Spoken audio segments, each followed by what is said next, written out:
Our first guest on To Tell the Truth made the longest solo airplane flight in aviation history. What is your name, please? My name is Sheila Scott. My name is Sheila Scott. My name is Sheila Scott. Only one of these ladies is the real Sheila Scott. The other two are imposters and will try to fool this panel. Tom Poston, Peggy Cass, the star of Cactus Flower, Barry Nelson, and Kitty Carlisle on To Tell the Truth. And now here's our host on To Tell the Truth, Bud Collier.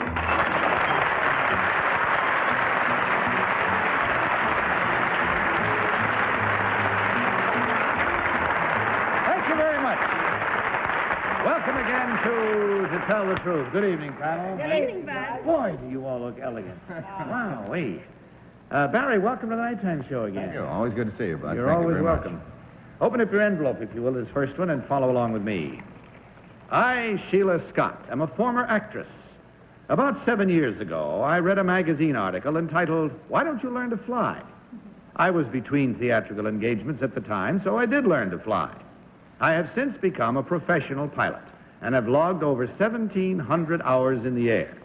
Flying in airplane races against both men and women, I have won over 40 trophies. I am also the current holder of 28 world records. My major achievement in the air, however, occurred just last year. On May 18th, 1966, I climbed into my Piper Comanche and flew east from London Airport. 33 days and 3 minutes later, I flew into London Airport from the west and landed after a record-breaking 31,000-mile flight around the world. It marked the longest solo flight in history. Signed, Sheila Scott.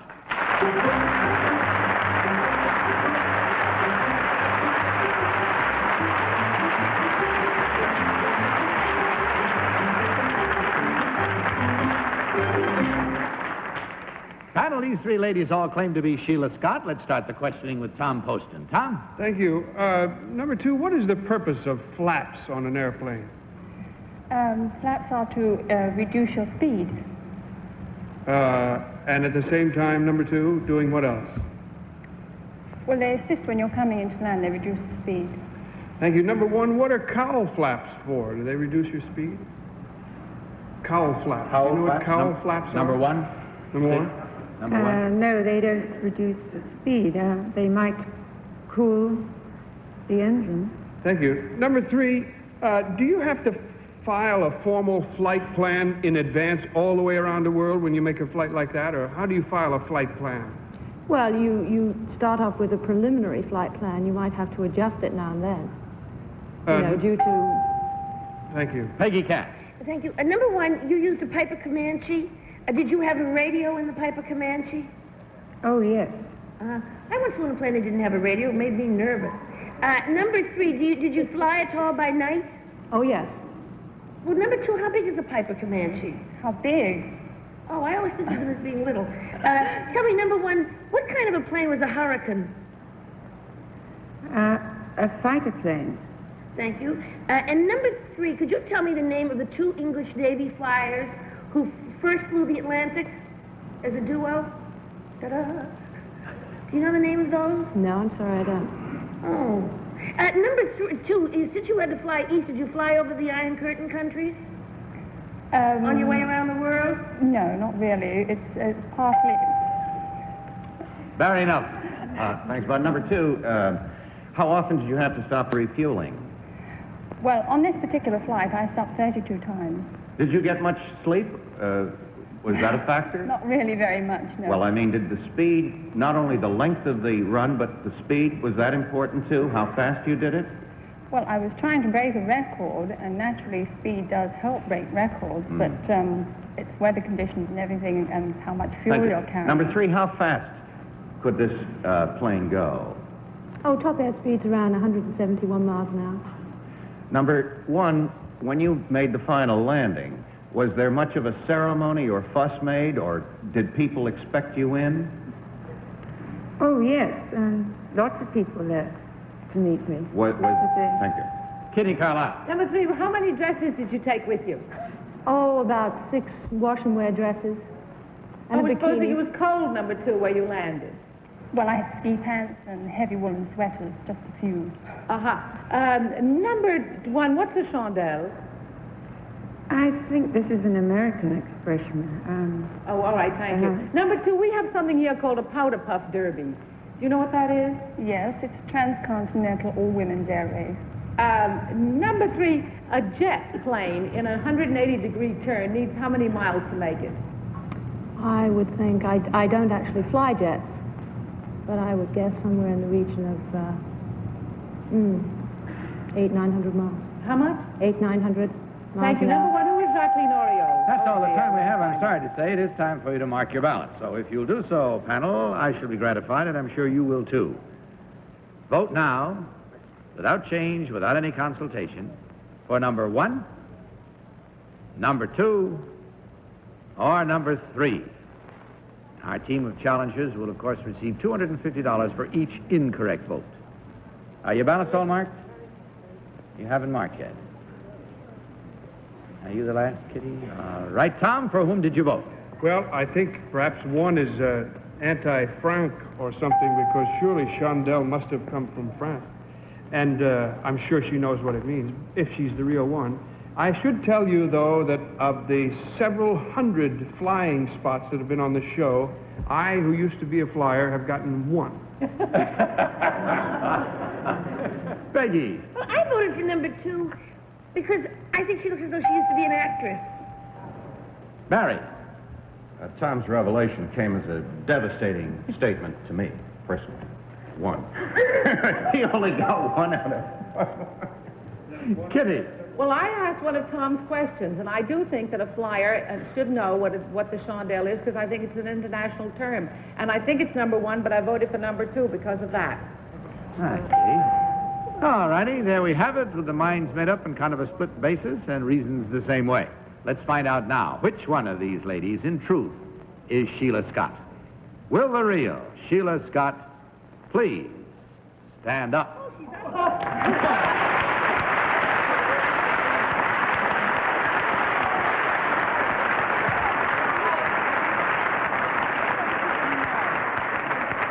Thank you. Number 2, what is your real name and what do you really do? My name is Joan Pierce, and I teach international style ballroom dancing. Thank you. And number 3, what is your real name and what do you do? My name is Elizabeth Davies, and I'm his executive assistant to Mr. Irving Paul Lazar, a literary agent.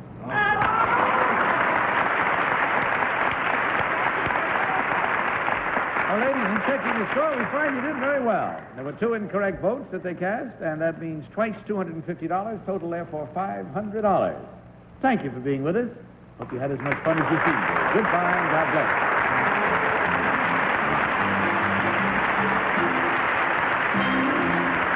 We'll meet our next team of challengers in just a minute, right after this message. And now let's meet our next team of challengers.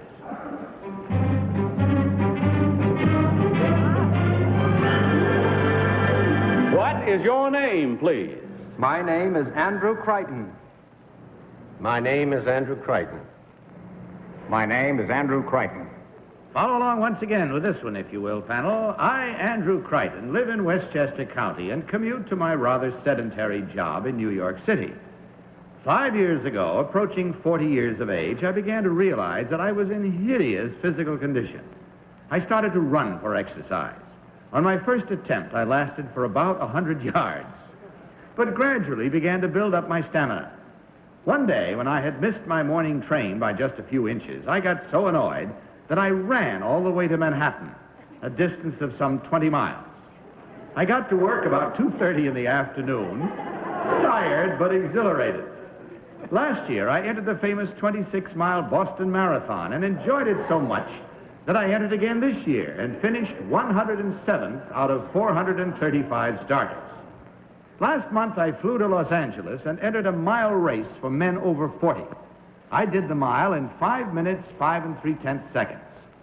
I feel I can better that time if I cut down a bit on my cigars and martinis. Signed, Andrew Crichton. Now, panel, these three gentlemen all claim to be Andrew Crichton, runner extraordinary. We'll start the cross-examination with Peggy Cass. Peggy? Oh, no, you won't, because I have to disqualify myself. Oh, I see. Very well, then You can tell us who it is, Peggy. Who your is it? disqualification will count as an incorrect vote, of course, no matter what happens later on. Barry, will you pick up from there? Yes, I certainly will. Try to take up the lance here. Number one, is this the outfit that you wear when you run? No, Why are you wearing it now? that's what they gave us to wear. I have to accept that. Number two, what is the record for the mile? 3.51. And could you tell me, number three, who holds the record for the mile? Jim Ryan. Number three, what kind of work do you do, if I may ask? I'm an editor. Now, how long, number one, does it take you to run into New York to get to... You don't do that all the time. You don't do this daily. I didn't get to be a habit or anything. You didn't get to like it. Oh. Now, do you run on... When do you run mostly, number two? Do you run on weekends, or... I run every day. Number three... Thank you. Kitty Carlisle. Number two, is that what you wear when you run? Practice running. Uh-huh. Number one, what is your job? I'm a naval architect. I must say, if one of you fellas is over 40, it's a sure a great advertisement for running, because you look marvelous. Or Geritol. Yeah, exactly. Number three, was there a girl in the Boston Marathon that you ran in? Yes, there was this And year. how did she finish? Pretty well. 128th, I think. Number two, how many cigars do you smoke a day? 8. And how many martinis do you drink, number one? That varies.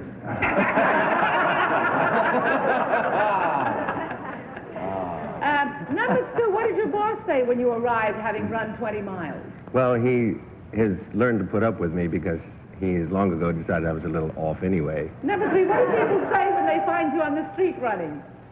They hate me. John Poston. Number three, I'm sure nobody could hate you, but is it true, number three, that distance runners have a reputation for being a little dotty? Yes, I think that's true. What's It's not. that? It is true that is They have the reputation. well, what is that based on? Do you know? People who don't run. Oh, I'm sure. Number one, who produced that show for CBS television, that track meet in L.A.? Do you know? No, I don't. It's okay, he doesn't either. Too many cigars and martinis ruined him a long time. Number two, who actually won that race in L.A. and what was his winning time? His name was Gory, and his winning time was 4:55. 4:55 isn't bad for a guy over... And that's all the time we have this time. So will you mark your ballots, please? As before, without any consultation, and no changing once you have marked. Just vote now for number one, number two, or number three. All ballots marked. Okay, Tom, for whom did you vote? I voted for number three. I thought he got spectacularly giddy when the subject of martinis was first brought up. Also, maybe he would have known that Hal Uplinger was the producer for CBS. I don't know. Peggy. Oh, and a disqualification. Oh, yes, that's right. Barry. Perhaps I've done something illegal here, but I voted for number one, but secretly I was for 2 and 3, and I hope this won't lead to a series of conferences, but still. Covering yourself rather well, too. Win, plays, and show. Kitty. I voted for number three because I think he's got a kind of a witty face, and the story is amusing, and I think he's kind of kooky enough to do this. So there we are. The votes are all in and the minds are made up. Let's find out now which of these three gentlemen, in truth, is Andrew Crichton. Will the real Andrew Crichton please stand up?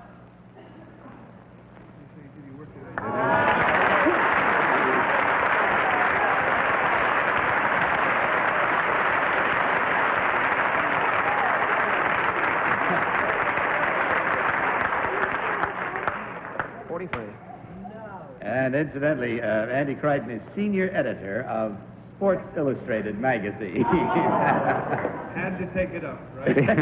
Couldn't let it go by. Well, number one, what is your real name and what do you really do? My real name is Robert Harris, and I'm a partner in the firm of McLear and Harris in New York, and we design yachts. Thank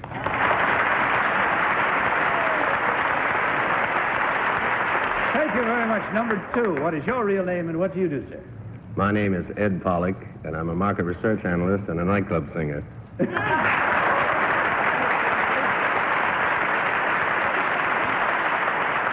Peggy? You want to know which one I knew? Yes. I knew the real Andy Crichton. We belong to the same martini club. Do you run 5 miles every day? No. Oh, no, are you kidding? I can't even bend down. Also, the cigars are getting to Peggy. Yeah. Well, in checking the score, it's, again, a case of one disqualification and one incorrect vote. Total two incorrect votes, rather. That's twice $250 or $500 again. And we thank you very much for being with us. Good night, and God bless you.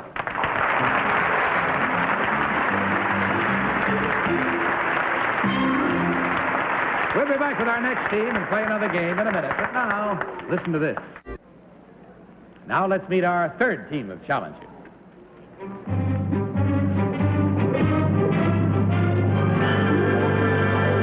What is your name, please?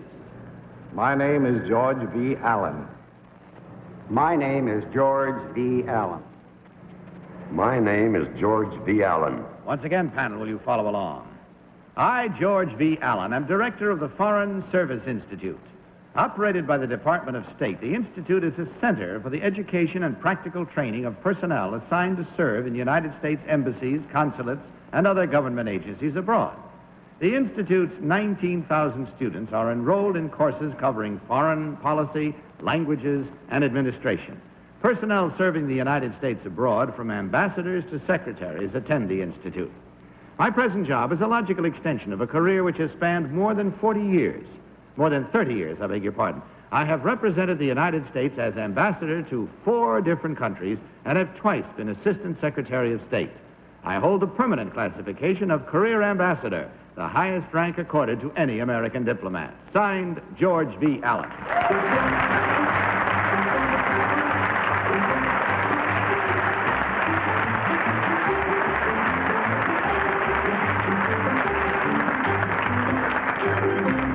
Very well, panel. These 3 gentlemen all claim to be George V. Allen. We'll start with Kitty Carlisle. Kitty? Thank you. Sir, number 3, what is an ambassador plenipotentiary? This is a special assignment for countries overseas.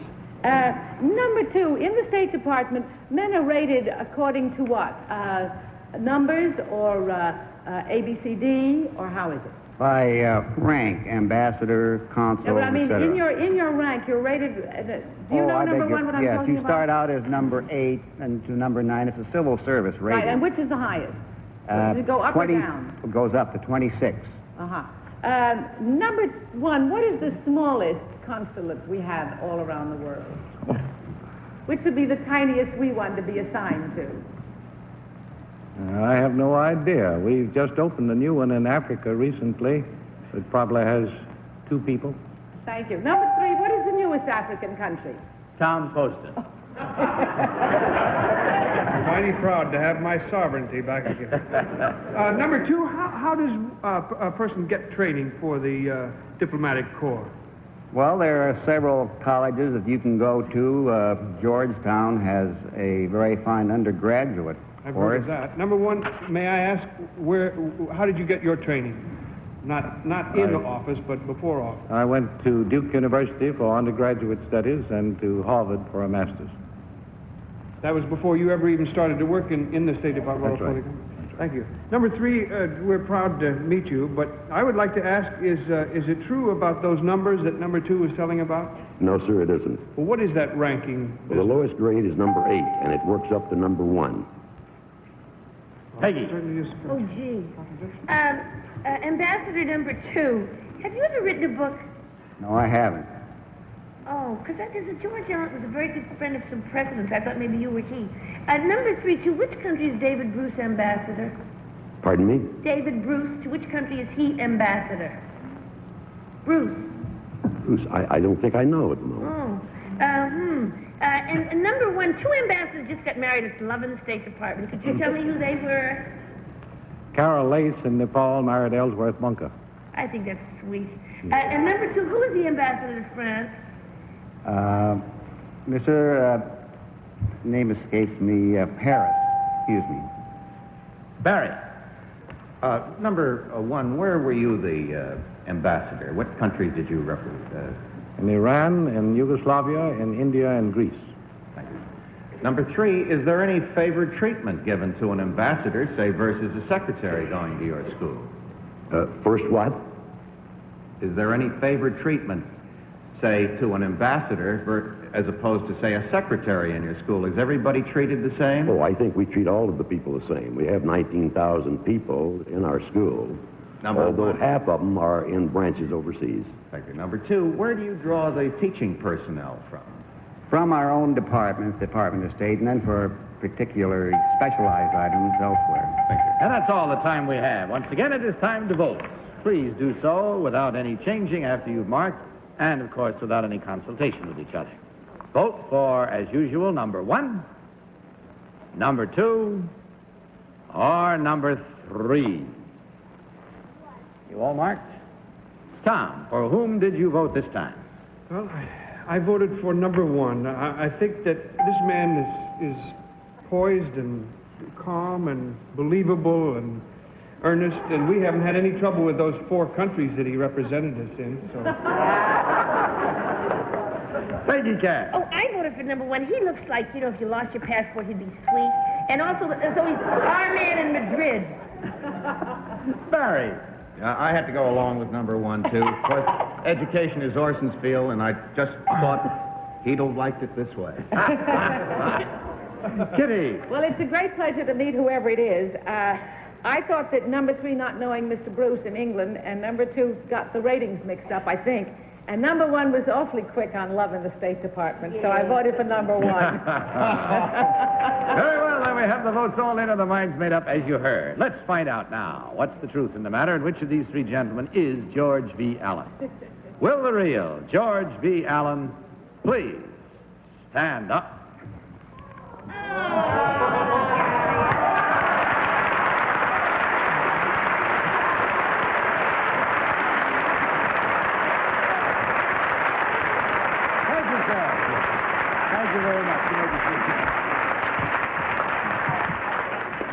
May I say, Mr. Ambassador, that you have indeed had a long and distinguished tour of duty in the service of your country, and we are mighty proud to have you as a guest on To Tell the Truth. I'm afraid I didn't do very well in... Yes, you did. On the contrary, you did very well, because the truth came out all over you see. Oh, my, good fun. Number 2, what is your real name and what do you really do? My name is George Wright, and I'm advertising manager of Clipper Magazine. Thank you, sir. And number 3, what is your real name and what do you do, sir? My name is George D. Scott. I'm a retired vice president of the Excello Corporation, Detroit, Michigan.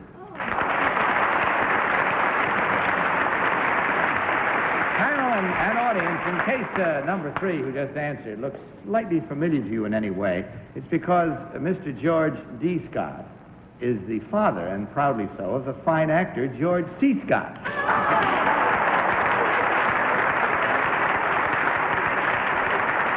And in checking the score, we find that our panel had a case of the real smarts on that one. But in that case, there's still, since there were no incorrect votes, is $150 coming to you. Thanks a lot, gentlemen. It was fun for us. Hope it was for you. Goodbye, and God bless you.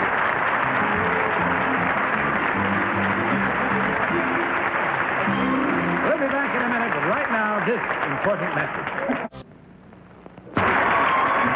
To Tell the Truth is a Mark Goodson, Bill Todman production.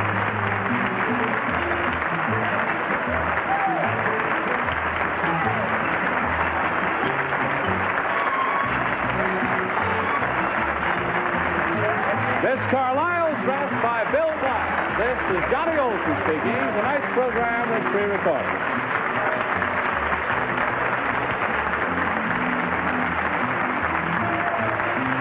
To Tell the Truth was brought to you tonight by General Foods, makers of Jell-O Gelatin and Log cabin syrup.